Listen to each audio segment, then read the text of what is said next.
vamos a abrir nuestras Biblias en Segundo de Crónicas, capítulo 34. Segundo de Crónicas, capítulo número 34. Estos son de los libros llamados, clasificados así, históricos, porque registran la historia de Israel a partir del protagonismo de los reyes que dirigieron a Israel. Segundo de Crónicas. Y usted va a encontrar en la lectura de este libro frases asociadas al comportamiento, conducta de los reyes en cuestión, como la siguiente: e hizo lo recto delante de los ojos del Señor. O lo contrario, este rey hizo lo malo delante de los ojos de Dios. Y hoy vamos a ver un ejemplo inspirador en la vida de un joven rey que se llamó Josías, y de quien la Escritura refiere que hizo lo recto delante de los ojos del Señor. Y a partir de la lectura inicial que hoy tomaremos, vamos a hablar de algunos principios que comentaré en un momento, que será el tema de esta mañana.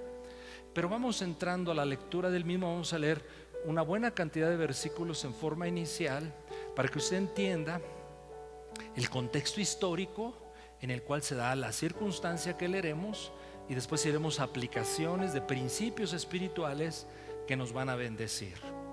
Dice entonces Segundo de Crónicas, capítulo 34, a partir del 1. Ponga mucha atención, no se pierda la lectura. De 8 años era Josías. De entrada llama la atención la edad que la Biblia empieza a registrar de este joven rey. Cuando comenzó a reinar, y 31 años reinó en Jerusalén. Una vida muy corta, apenas 39 años. Este rey hizo lo recto ante los ojos del Señor, y anduvo en los caminos de David su padre. Esa es una expresión para referirse a su conexión con el rey David, quien ya había fallecido hacía mucho tiempo atrás, pero no era su padre consanguíneo directo, sino que él descendía de David, sin apartarse a la derecha ni a la izquierda. A los 8 años de su reinado, es decir, cuando tenía 16 años de edad, siendo aún muchacho, comenzó a buscar al Dios de David su padre. Subraya esa expresión. Comenzó a buscar al Dios de David su padre. La mejor edad para empezar a conocer a Dios es desde la infancia y la juventud. Y a los 12 años comenzó a limpiar a Judá y a Jerusalén de los lugares altos. A los 12 años de su reinado. Súmele entonces 12 y 8, 20 años. Tenía 20 años. ¿Qué empezó a hacer a los 20 años de edad? A limpiar. Ese va a ser el tema. Le estoy apenas dando un indicio. Ahorita le digo bien cuál es el tema. Pero aquí se trata de alguien que empezó a limpiar. Empezó a limpiar la casa, su vida, su nación. A limpiar a Judá y a Jerusalén de los lugares altos, imágenes de acera, esculturas e imágenes fundidas. Y derribaron delante de él los altares de los Baales, los falsos ídolos, e hizo pedazos de las imágenes del sol que estaban puestas encima. Despedazó también las imágenes de acera, las esculturas y estatuas fundidas, las desmenuzó y esparció el polvo sobre los sepulcros de los que les habían ofrecido sacrificios. Quemó además los huesos de los sacerdotes sobre sus altares, y limpió a Judá y a Jerusalén. Pero no solamente Judá y Jerusalén. Lo mismo, versículo 6, hizo en las ciudades de Manasés, Efraín, Simeón y hasta Neftalí, y en los lugares asolados alrededor. Vamos al versículo 8. Voy a saltar algunos por cuestión de tiempo, pero no vamos a perder la información pertinente que nos apunta al mensaje de hoy. Versículo 8. ¿Están todos acá conmigo? ¿Sí? ¿En pantalla? ¿O en su Biblia en mano? ¿O en su celular? A los 18 años de su reinado, es decir, 18 y 8, tenía 26 años ya ahí. Después de haber limpiado la tierra y la casa, o sea, se tomó su tiempo, envió a Safán, hijo de Azalía, a Maasías, gobernador de la ciudad, y a Joa, hijo de Joacás, canciller, para que reparasen la casa de Jehová su Dios. Limpió la nación de ídolos y ahora se enfocó en la restauración del templo de Dios. Vinieron estos al sumo sacerdote Hilcías y dieron el dinero que había sido traído a la casa de Jehová, que los levitas que guardaban la puerta habían recogido de mano de Manasés y de Efraín y de todo el remanente de Israel, de todo Judá y Benjamín y de los habitantes de Jerusalén. Bueno, entonces empieza la reparación también del templo, que estaba caído, estaba muy maltrecho, y ahora la encomienda es restaurar el templo. Vamos hasta el versículo 14. ¿No los he perdido, mis amados? ¿Vamos bien? Versículo 14. Y al sacar el dinero que había sido traído a la casa de Jehová, el sacerdote Hilcías halló el libro de la ley de Jehová dada por medio de Moisés. Ese solo versículo, ¿qué le deja concluir? A ver, participe conmigo. No conocían la ley, ¿por qué? Porque el libro estaba perdido. El libro de la ley de Dios estaba perdido. Qué terrible, ¿verdad?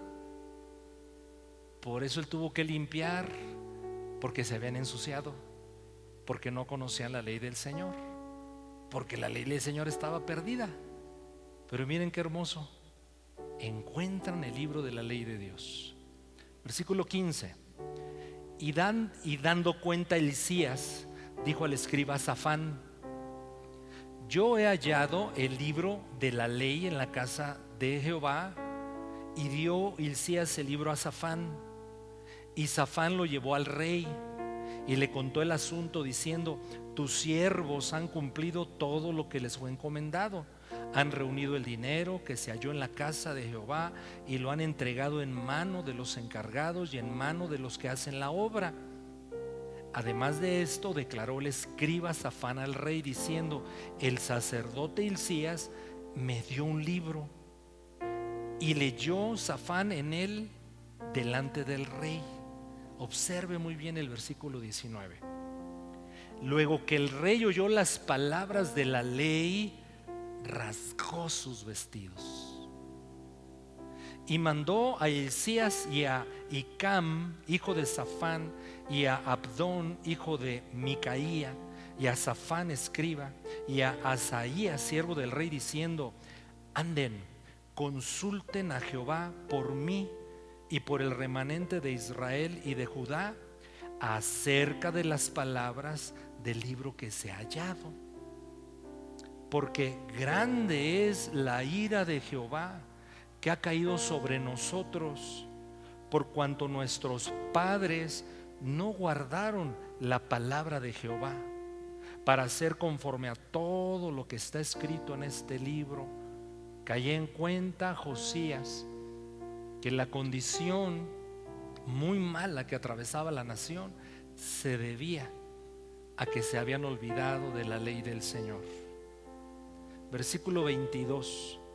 Entonces Hilcías y los del rey fueron a Hulda, profetisa, mujer de Salum, hijo de Tigva, hijo de Arás, guarda de las vestiduras, la cual, esta profetisa, moraba en Jerusalén, en el segundo barrio. Podría haber sido la Teresona o el barrio de San Sebas, no lo sé. Aquí dice que había un segundo barrio. Y le dijeron las palabras antes dichas.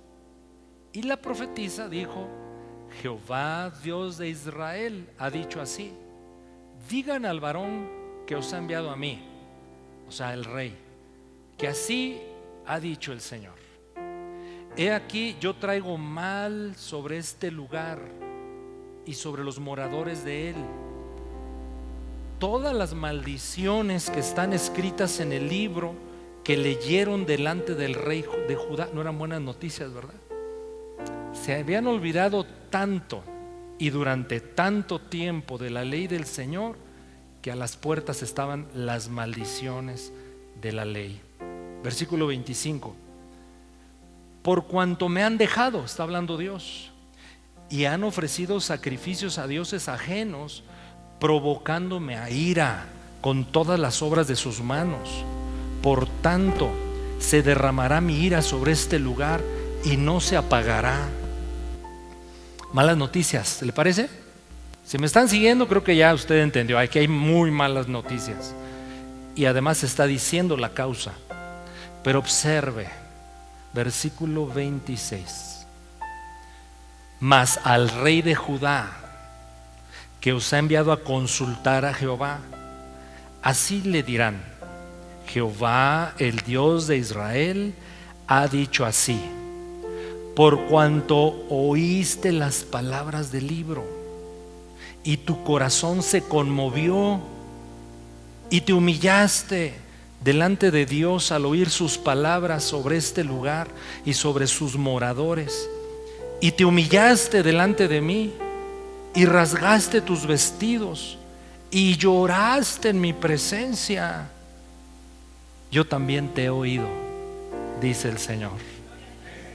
Versículo 28: he aquí que yo te recogeré con tus padres, y serás recogido en sepulcro en paz, y tus ojos no verán todo el mal que yo traigo en un futuro sobre este lugar y sobre los moradores de él. Y ellos refirieron al rey la respuesta. Entonces el rey envió y reunió a todos los ancianos de Judá y de Jerusalén, y subió el rey a la casa de Jehová, y con él todos los varones de Judá y los moradores de Jerusalén, los sacerdotes, los levitas, todo el pueblo, desde el mayor hasta el más pequeño. Y leyó a oídos de ellos todas las palabras del libro del pacto que había sido hallado en la casa del Señor. ¿Qué leyó delante de ellos? Todas las palabras, todas, no debemos omitir nada que Dios nos ha comunicado. Versículo 31, y hasta ahí llegamos. Y estando el rey en pie en su sitio, hizo delante de Jehová un pacto, un compromiso. ¿Cuál era el compromiso? ¿Cuál era el pacto? ¿Están acá conmigo? ¿Sí? No pasa nada, hijito Rodrigo, tranquilo, no te salgas. O si quieres ir atrás como ibas, te detuve, perdóname. Pero escucha muy bien, y todos.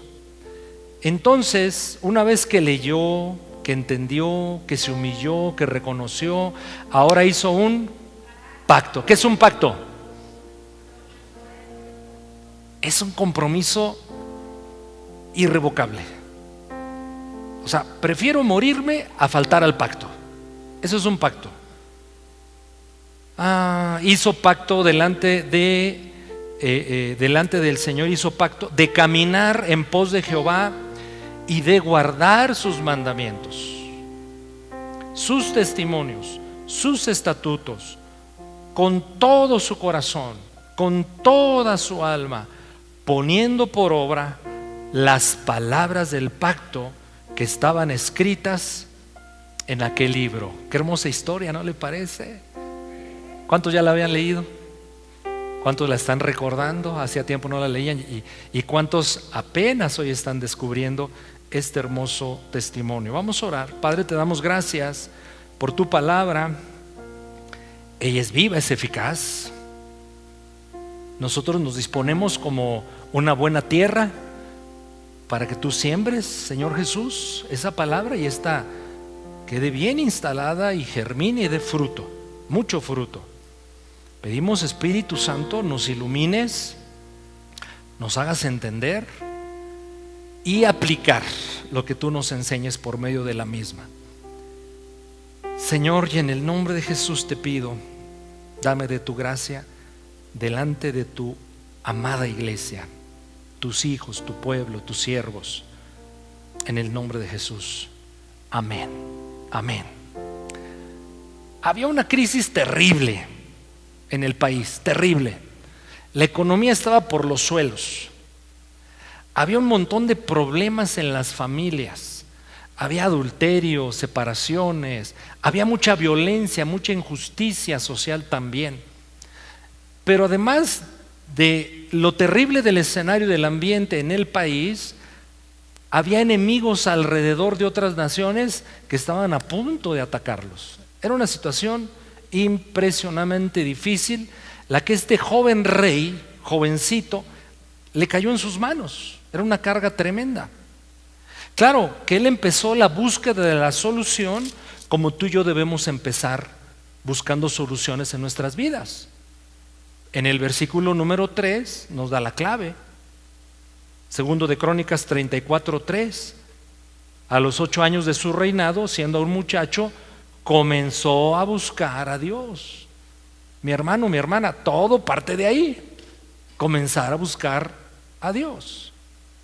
Y se dio cuenta que lo que había en la nación se debía a que se habían olvidado de la palabra de Dios, de la ley de Dios. Olvidarse de la palabra de Dios es olvidarse de Dios mismo. Y entonces fue movido a una acción. Vamos a observar qué debemos deshacer antes de hacer, qué debemos derribar antes de construir.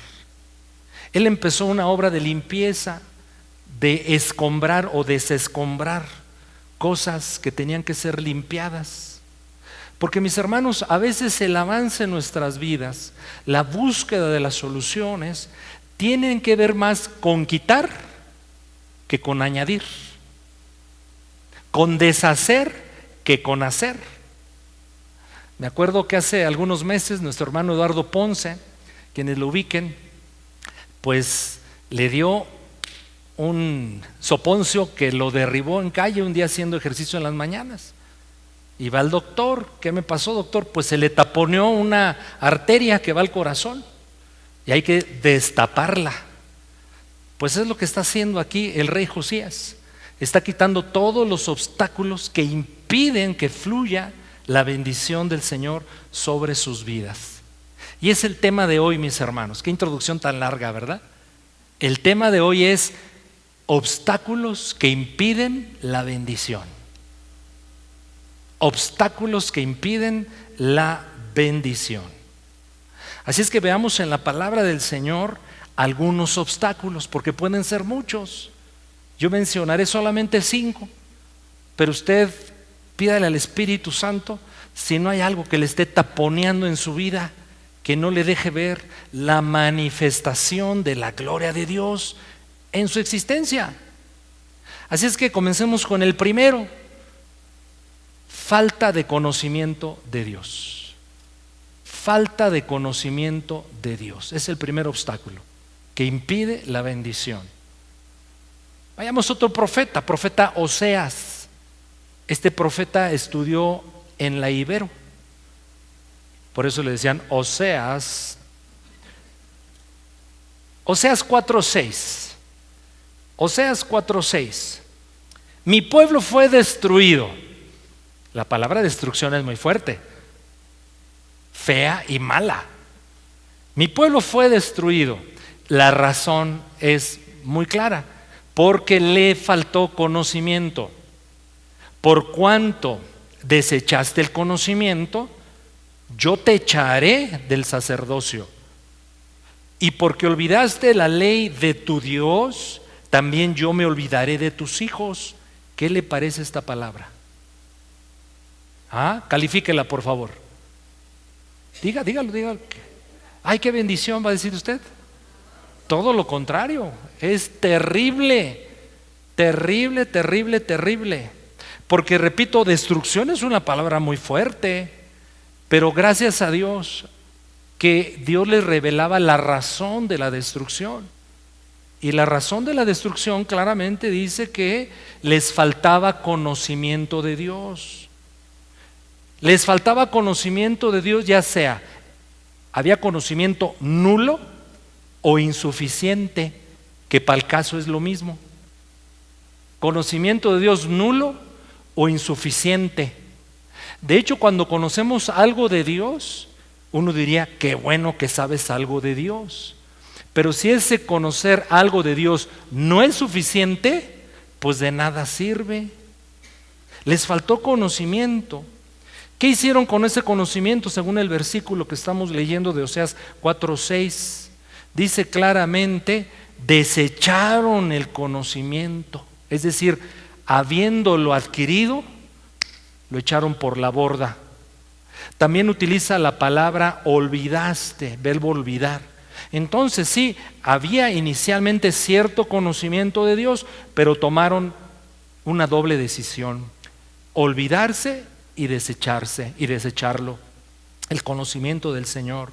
Sí, les faltaba conocimiento de Dios porque se olvidaron de su palabra, o sabiéndola se rebelaban contra ella. Amados, olvidarnos de la palabra del Señor nos deja expuestos a los tres terribles enemigos que nuestro Señor Jesucristo ya venció en la cruz del Calvario.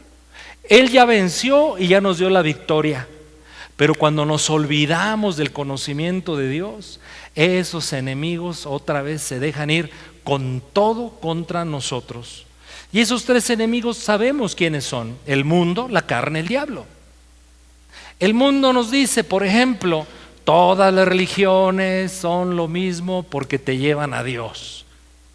Y como nos falta el conocimiento de que hay un solo Dios verdadero y solo uno nos conduce a Él, nuestro Señor Jesucristo, pero por yo no conocer o no querer y aceptar esa verdad, acabo abrazando la filosofía y la religión del mundo.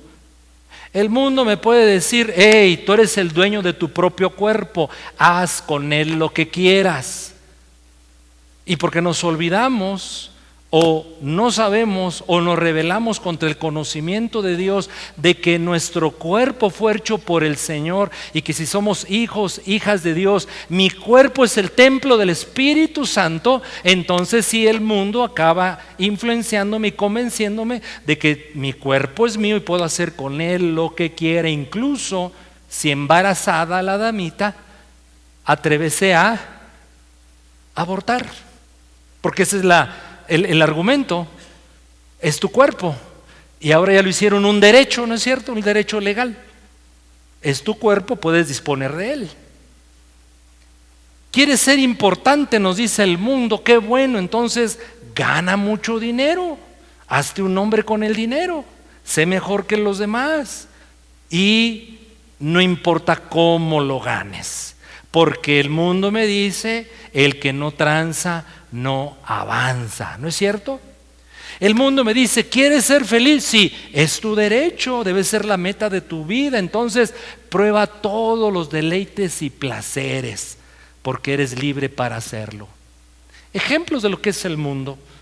El mundo entonces tiene una forma de ser, de pensar, sus valores, sus criterios contrarios a Dios. Pero si yo no sé, o tengo poco conocimiento, o de plano me revelo a la palabra del Señor, soy presa fácil del mundo. La carne, esos deseos pecaminosos que todos tenemos, esas tendencias a rebelarnos a Dios, le llama Pablo carne.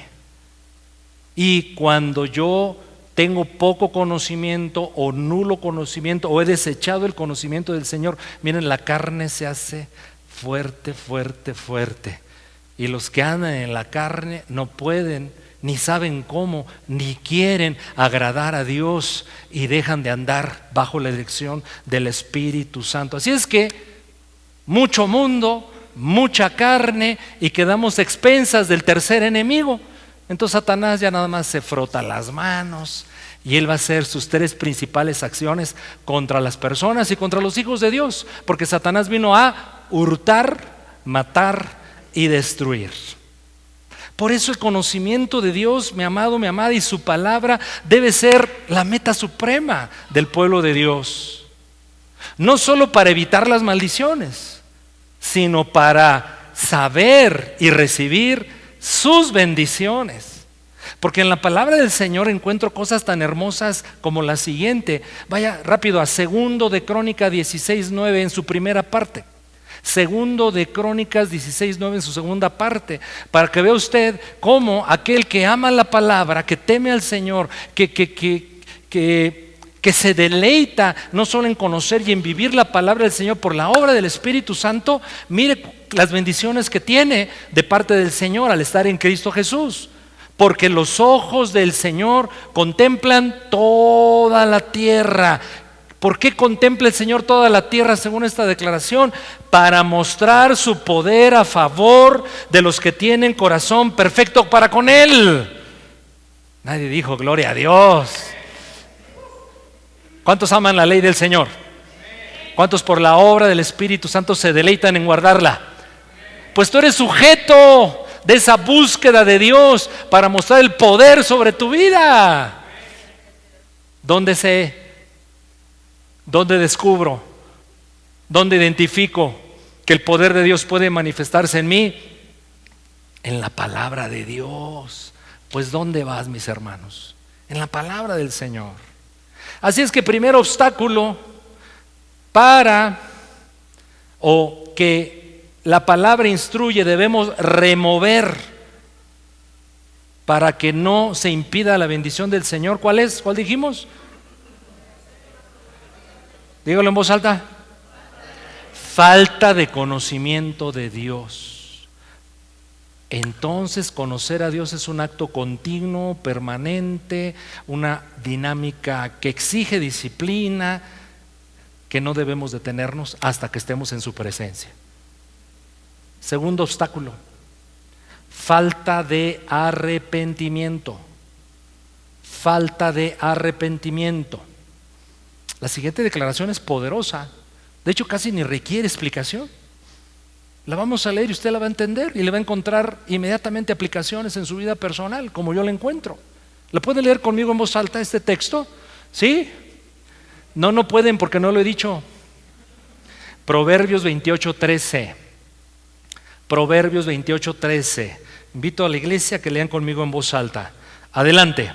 El que encubre sus pecados no prosperará, mas el que los confiesa y se aparta alcanzará misericordia. ¿Verdad que no requiere mucha explicación esto? El que se hace maje cuando sabe lo que Dios dice acerca de su conducta y lo ocultará a los ojos de los demás, a los ojos de Dios imposible. Pero este versículo dice algo hermoso. Dice, si los confiesas, obviamente a Dios, y te apartas, eso es el verdadero arrepentimiento. Confesar, que es reconocer, ¿sí? Pero apartarse. Entonces, ¿qué alcanza tal persona? Misericordia. Encuentro un ejemplo muy hermoso en el abuelo del rey Josías, que fue la lectura introductoria. El rey Josías tuvo un papá terrible. Hasta el nombre era feo. Se llamaba Amón. ¿No es bonito Amón? Bueno, alguien dice, no, como no está muy bonito, ¿verdad? A mí no me...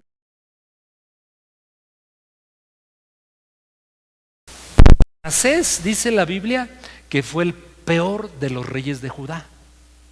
O sea, no fue solo malo, fue malo entre los malos. Como unas carnitas de puerco echadas a perder.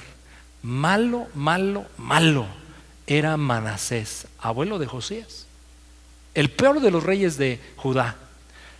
Pero cuando fue tratado por Dios, disciplinado por Dios, porque era su rey, el rey de su pueblo, entonces Manasés dice que llegó un momento donde no pudo más y tuvo que humillarse delante de Dios, reconocer quién era Dios. Pero ¿para qué se lo platico? Vamos a leer algo de Manasés.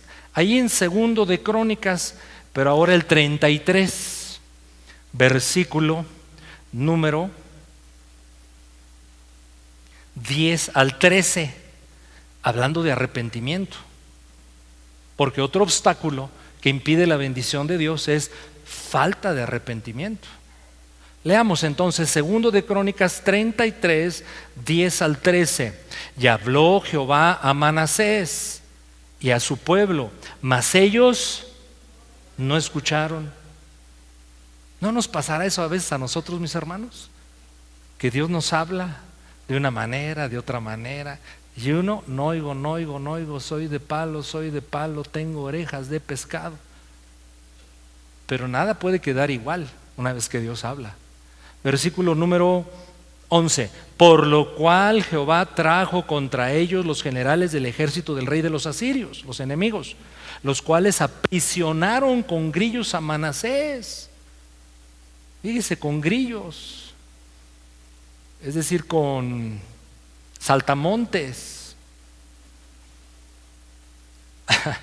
y atado con cadenas lo llevaron a Babilonia. Esto no está nada bonito, mis hermanos. Y además era fifí, era un rey fifí, o sea, y llevarte cautivo con grillos a Babilonia. Qué vergüenza, qué humillación, qué dolor, qué peligro. Versículo 12, ahí está el arrepentimiento. Mas luego que fue puesto en angustias. ¿Sabe qué bendición hay en el arrepentimiento? Que no tenemos que llegar a estos extremos si a tiempo nos arrepentimos. ¿Se lo digo otra vez? Que no tenemos que llegar a esos extremos de disciplina del Señor si a tiempo reaccionamos y si a tiempo nos arrepentimos. Es una bendición el arrepentimiento en ese sentido. Entonces, puesto en angustias, ¿qué hizo Manasés? Pues ya me amolé, pues ya ni modo, que venga lo que venga, yo aguanto todo. No, mi amado, gloria a Dios. Dios tuvo misericordia de él como la tiene de nosotros. Nosotros tenemos a nuestro favor algo precioso, el Espíritu Santo, que nos incomoda, que nos estorba, que nos inquieta cuando no estamos agradando a Dios. Bueno, oró al Señor su Dios. Qué bonita esa expresión. Oró al Señor su Dios. Ya no era el Dios, era mi Dios. Humillado grandemente en la presencia del Dios de sus padres. Se humilló. Aquí humillación implica arrepentimiento, confesión, dolor por haberle fallado a Dios, obviamente dolor por las consecuencias del pecado, pero un deseo inquebrantable de regresar a Dios. Versículo 13. Y habiendo orado a Dios, fue... ¿cuántos dicen conmigo? Gloria a Dios. Fue atendido, fue atendido. Ese es el Dios de la gracia y la misericordia. Fue atendido, pues Dios oyó su oración. Dios oyó su oración. Mire, si Manasés se hubiera ya pedido perdón a Dios, Señor, gracias, ya recibo tu perdón, y lo hubieran matado, hubiera estado bien, pero murió en paz, tranquilo con Dios, ya no se iba a ir al infierno. ¿No piensa usted que sería una bendición eso? Pero miren la gracia de Dios. La gracia de Dios, diga conmigo en voz alta, la gracia de Dios. La gracia de Dios que no solamente no me condena, sino que me levanta a un lugar de dignidad que en Cristo Jesús nos es dado. Sigamos leyendo. Pues Dios oyó su oración y...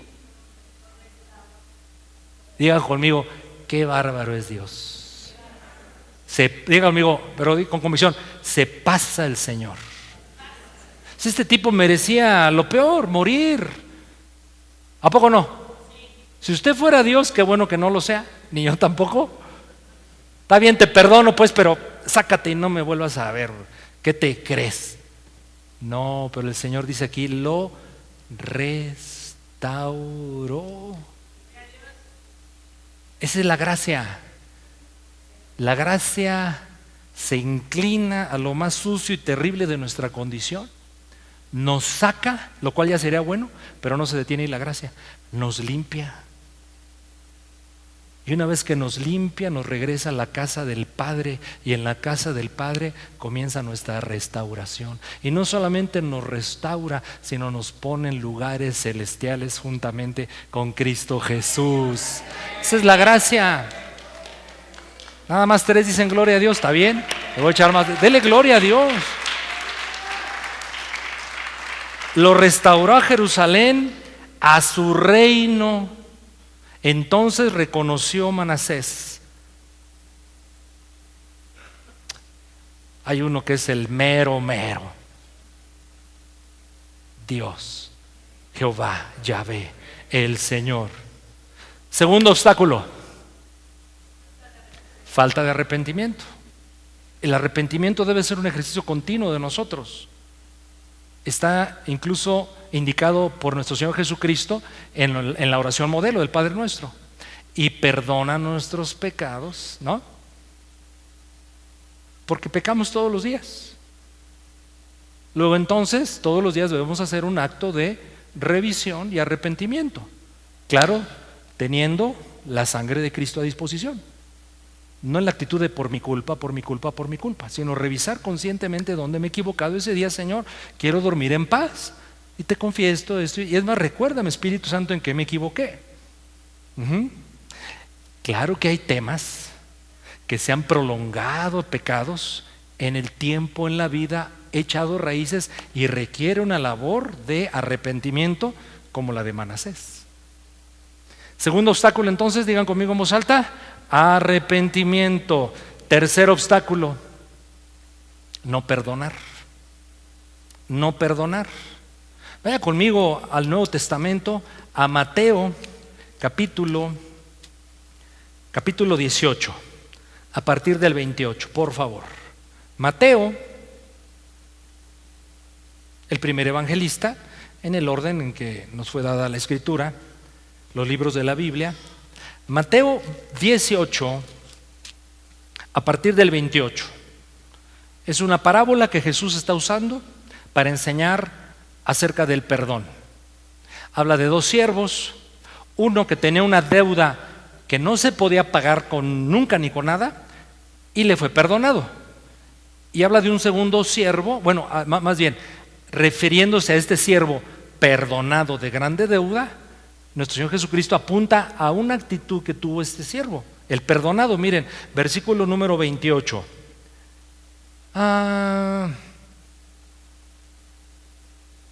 Pero saliendo aquel siervo, halló a uno de sus consiervos que le debía 100 denarios, y haciendo de él le rogaba diciendo: págame lo que me debes. Entonces su consiervo, postrándose a sus pies, le rogaba diciendo: ten paciencia conmigo, yo te lo pagaré todo. Mas él no quiso, sino fue y le echó en la cárcel hasta que pagase la deuda.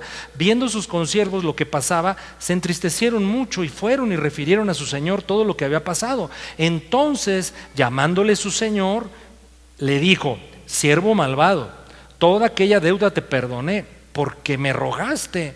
¿No debías tú también tener misericordia de tu consiervo como yo tuve misericordia de ti? Entonces su señor, enojado, le entregó a los verdugos. Subrayé esa frase. Le entregó a los verdugos hasta que pagase todo lo que debía. Así también mi Padre Celestial hará con ustedes si no perdonan de todo corazón cada uno a su hermano sus ofensas. Estoy diciendo que no perdonar es un obstáculo. ¿Por qué? Porque cuando no perdonamos, esto es terrible, mis hermanos. Discúlpenme ser yo quien se los transmita. Dios nos manda verdugos. ¿Qué es un verdugo? Un atormentador. Un atormentador que puede venir de mil maneras. Lo que a ti te atormenta, a mí no. Lo que a mí sí, a ti no. Pero un atormentador, creo que es muy claro lo que hace. Produce dolor, produce aflicción, produce al menos molestia. Y yo creo que se refiere a sentimientos profundos, negativos, que producen también malos deseos, nos hacen la vida miserable. La Biblia es clara en hablar a uno de esos, en referir a uno de esos atormentadores, es la amargura. La amargura. El escritor de Hebreos en el capítulo 12 nos enseña, pero advierte de lo terrible que es la amargura, resultado de no perdonar. Porque la amargura pues es ese sentimiento, ¿verdad? De frustración, de resentimiento o tristeza, pues porque sufrimos algún daño real o imaginario, porque a veces los daños que otros nos producen son imaginarios, están solo en nuestra cabeza.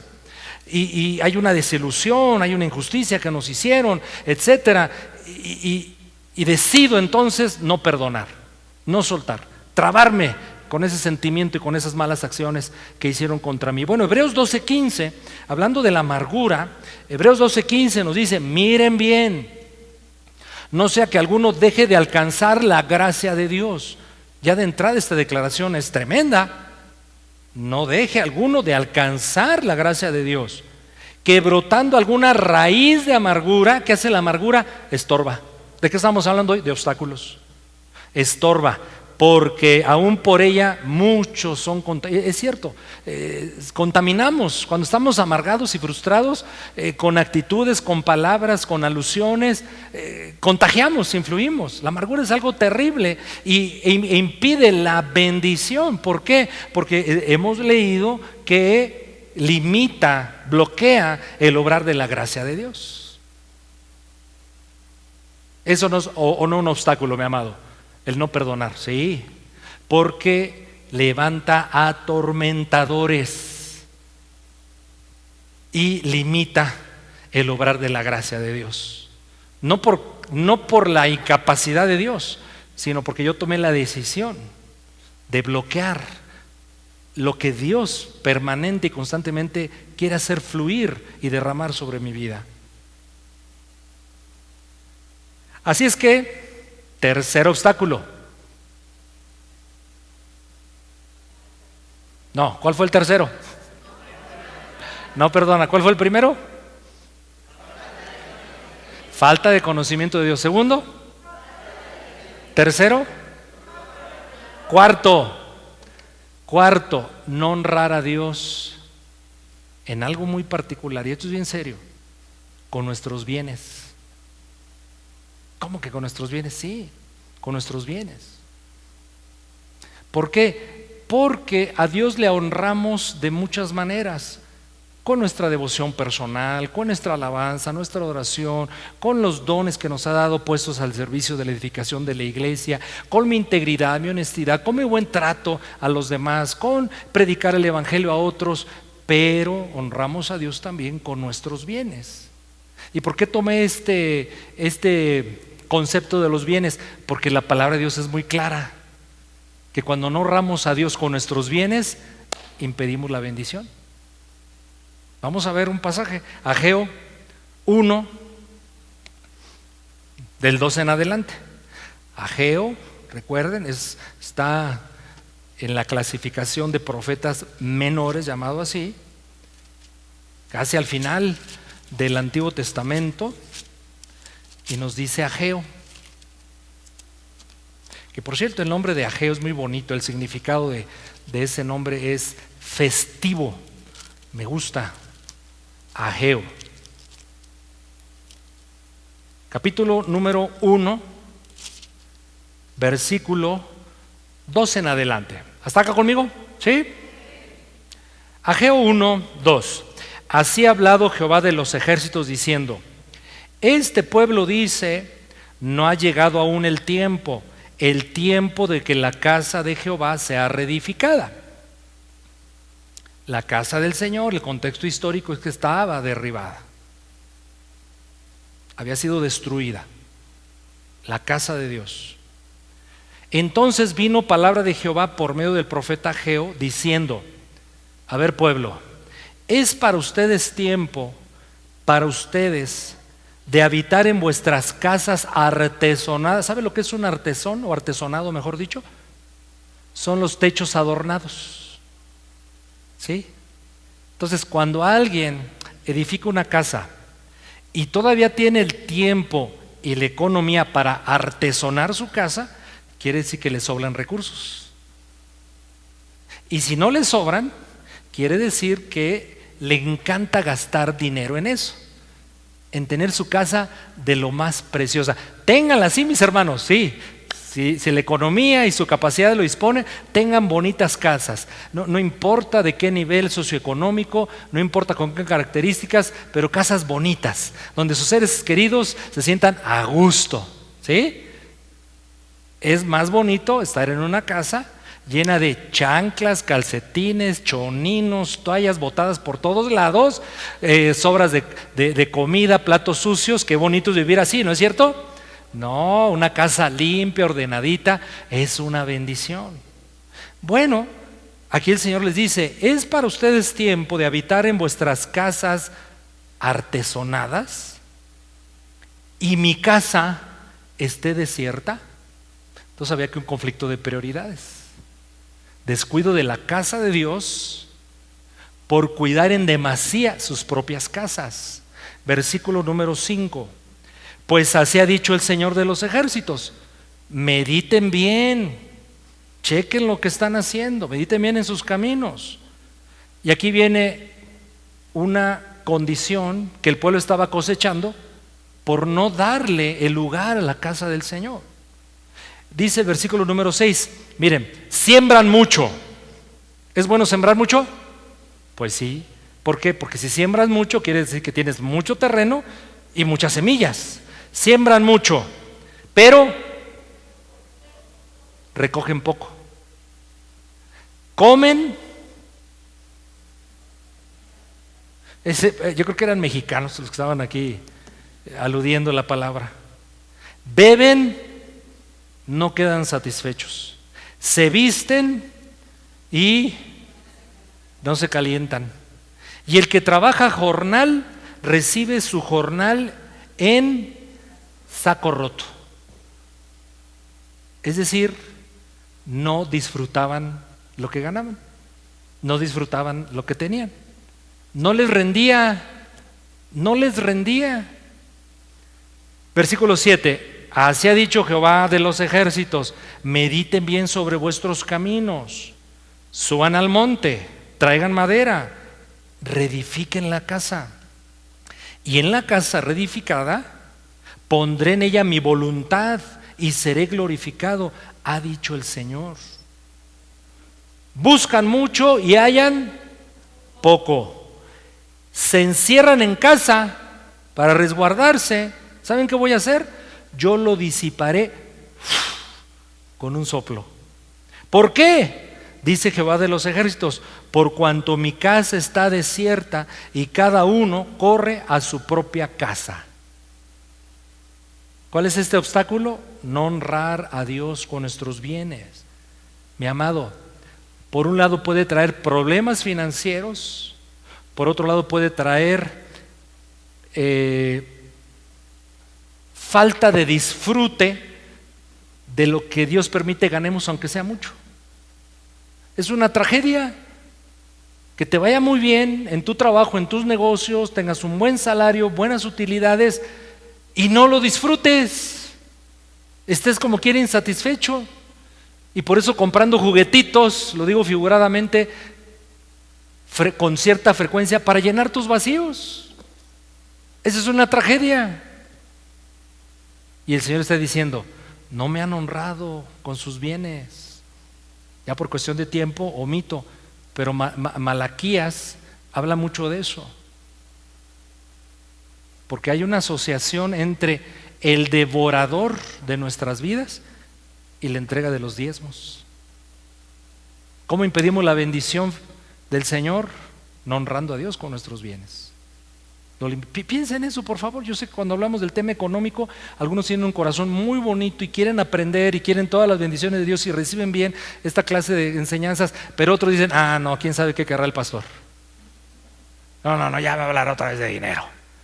¿Sabe? Es por su bien, es por nuestro bien, es por nuestro bien. Si en algo Dios nos ha bendecido a mi esposa y a mí en el tema financiero, ¿sabe a qué lo asociamos? A tratar en lo que podamos honrar a Dios con nuestros bienes. De veras, se lo digo honestamente. A veces no lo hemos hecho bien, a veces insuficiente, pero hemos reconocido que cuando le hemos sido fieles al Señor, mire, es cierto, las ventanas de los cielos, ¿qué cree? Sí se abren, mis hermanos.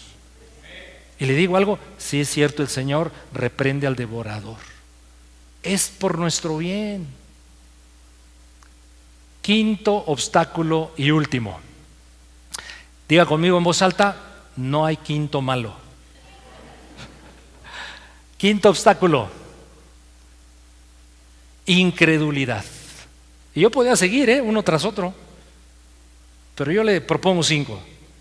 incredulidad. Por último, vayamos a Santiago, capítulo número 1, 2 en adelante. Santiago, capítulo 1, versículo 2 en adelante. Hermanos míos, tengan por sumo gozo cuando se hallen en diversas pruebas. Pruebas son dificultades. ¿Y quién no tiene, verdad? Bueno, tengan por sumo gozo cuando se encuentren en diversas pruebas, sabiendo que la prueba de vuestra fe produce algo: paciencia. Es decir, un carácter que sabe esperar en Dios. Mas tenga la paciencia su obra completa, para que sean perfectos y cabales, sin que os falte cosa alguna. Sin que falte cosa alguna. Es decir, en la prueba, en las dificultades, van a ver el obrar de Dios. Esperen en Él, conéctense al Señor, dejen que Él haga lo que solo Él puede hacer, y habrá una obra completa.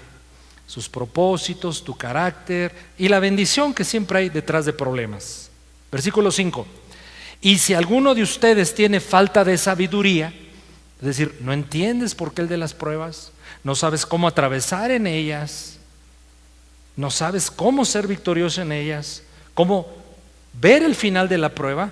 Entonces, si alguno tiene esa clase, le falta entender esto, falta de sabiduría, entonces haga algo: pídala a Dios, pídala a Dios, el cual, miren la clase de Dios que tenemos, mis amados, el cual da a todos abundantemente. Dios no es pichicato, Él da abundantemente, y además sin reproche, como luego hacemos los papás.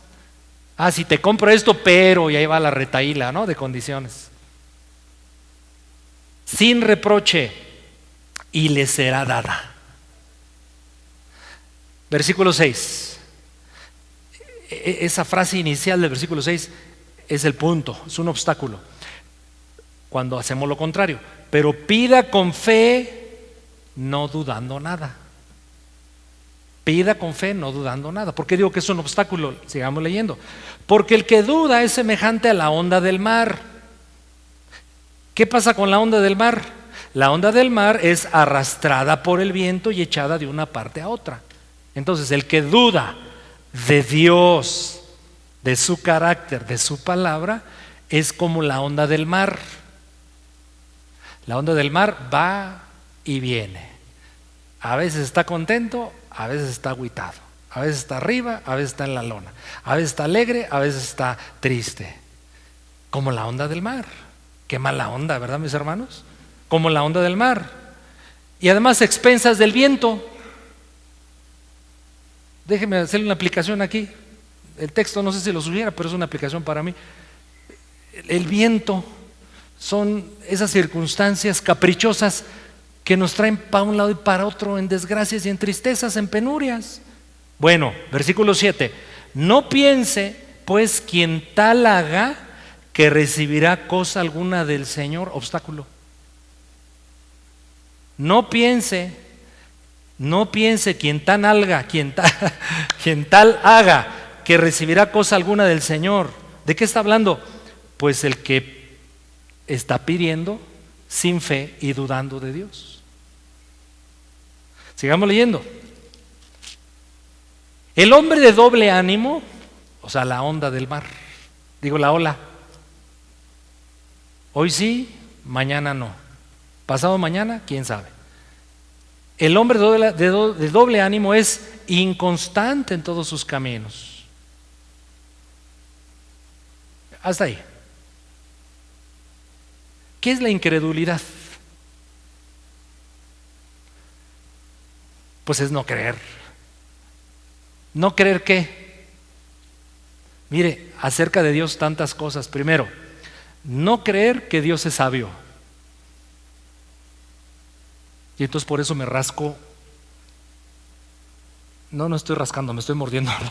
Me muerdo las uñas y estoy angustiado y estoy preocupado y estoy triste y busco una ayuda aquí y otra ayuda allá, y por si pega me hago una limpia o pongo un Buda así que reciba a la gente cuando abren la puerta de mi casa, ¿no? O sea, le busco muchas maneras. ¿Por qué? Porque estoy dudando de Dios, estoy dudando de su sabiduría. Es decir, que Él sabe lo que está haciendo y sabe cómo hacerle para sacarme adelante. Dudo de su carácter, que Él es fiel, que Él es bueno, que Él es bondadoso, que estoy en Cristo Jesús, que si estoy equivocándome puedo confesar y Él me puede perdonar. Dudo de su carácter, dudo de sus promesas. Sí lo dice aquí, pero no creo que lo haga conmigo, o no creo que lo pueda hacer. La incredulidad es terrible, mis hermanos. En cierto sentido, para el incrédulo, su incredulidad es su maldición, porque le impide acercarse a Dios. Por eso es un obstáculo a la incredulidad. Y de plano la declaración a través del apóstol Santiago es terrible, es grave. No piense aquel quien duda de Dios que va a recibir algo. O sea, no porque Dios no quiera, sino porque uno lo bloquea con nuestra incredulidad. Es dudar entonces de su sabiduría, de su carácter, de sus promesas y una cosa más, de su habilidad para hacer lo que solo Él puede hacer. No, esto está muy grueso. No, esto está, o sea, esto no tiene solución. Y sí oramos, ¿verdad? Sí, Señor, pero dentro del corazón decimos, no, está muy grueso. Ni Dios, como aquella, ¿no? Palo dado, ni Dios lo quita. ¿Quién sabe? Porque la Biblia dice que Dios es todopoderoso, yo no lo sé. ¿Has escuchado esas frases? ¿No? O aquella, árbol que crece torcido, ya no se endereza. ¿Quién sabe? Dios endereza lo más torcido que pueda haber. Nos está enderezando a nosotros, mis hermanos. Imagínense usted, más torcido que yo, usted. No, dígame, botellita de Jerez, pastor, todo lo que diga será al revés. Dios puede, Dios puede. Entonces, cuando tú estés en un proceso de prueba, porque es ahí lo más complicado, por eso se llama prueba, y la prueba es de nuestra fe, empieza a dudar de que Dios no te oye, no va a poder, eso no te lo mereces. Eso no viene de Dios, eso viene del enemigo y de tu carne. Entonces tú tienes que levantar con fe: Señor, esto siento, esto pienso, esto calculo, pero tú eres mi Padre y eres todopoderoso y eres omnipotente y omnisciente y omnipresente. Eso eres tú, Señor, y yo me planto ahí porque esa es la verdad. Y entonces la incredulidad será vencida. Y yo podría leer a la inversa ese versículo donde estamos leyendo: no piense que el que tal haga recibirá cosa alguna del Señor. Yo lo leo a la inversa: pues ahora pienso, porque creo en Dios, que sí recibiré las cosas que le pido a Dios. Es otro obstáculo a la incredulidad. Número 1, falta de conocimiento de Dios. Número 2, falta de arrepentimiento. Número 3, no perdonar. Número 4, no honrar a Dios con nuestros bienes. Y número 5, la incredulidad. Y podía yo seguir. La soberbia. Dios resiste a los soberbios. ¿Se da cuenta? Levanten la mano los soberbios. Dios resiste a los soberbios. Otra cosa, a ver, que donde claramente la Biblia dice que bloquea la bendición de Dios: el trato a la esposa. A ver, caballeros, levanten la mano acá los casados. ¿Cómo está tratando usted a su esposa? Dice mi hermano acá, así. ¿Sabe por qué yo trato bien a Mimi? Porque me conviene, no porque se lo merezca. Era para probar su reacción. No, sí se lo merece. No, mire, ¿cómo no se va a merecer el buen trato mi esposa de parte mía si ya con aguantarme a mí ya se ganó el cielo? No es por obras, ¿verdad? Porque el que trata a su esposa rudamente y no como a vaso frágil, La Biblia literalmente dice, estorba sus oraciones. Está grueso eso, ¿verdad? Así es que levanten la mano los caballeros rudos, faltos de tacto, insensibles, que no son tiernos, que reclaman, que reprochan. Levanten la mano. Todo eso hacen con su esposa. Yo te diría, si es el caso, pues por eso estás estorbando la bendición de Dios.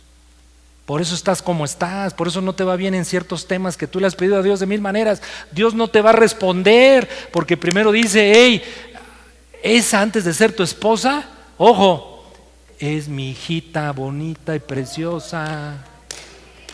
Es bien carambilla, pero es mi hija. Así es que trátala como una reina, bueno, como una princesa, porque es hija del rey. ¿Está bien, mis hermanos? Pregunto, ¿el Espíritu Santo te trajo a la mente algún otro estorbo que pudiera estar impidiendo bendición en tu vida?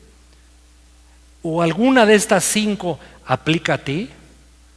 ¿O las 5 son para ti? ¿Qué te parece que tomemos un tiempo para orar a Dios? Y revisen su bosquejo, si fueron anotando los puntos, y hablen con Dios punto por punto. Señor, ¿es obstáculo en mi vida mi falta de conocimiento de ti? Señor, ¿es obstáculo en este tiempo presente para yo recibir tu favor, tu bendición plenamente mi falta de arrepentimiento? En este momento, Señor, estoy trabado porque no perdono y ciertamente hay atormentadores en mi vida. Señor, ¿y qué de mis bienes? ¿Te estoy honrando realmente como tu palabra indica que lo haga? Señor, ¿y tengo fe en ti? ¿Descanso en ti? ¿Espero en ti? ¿Confío en ti? Ayúdame, Señor.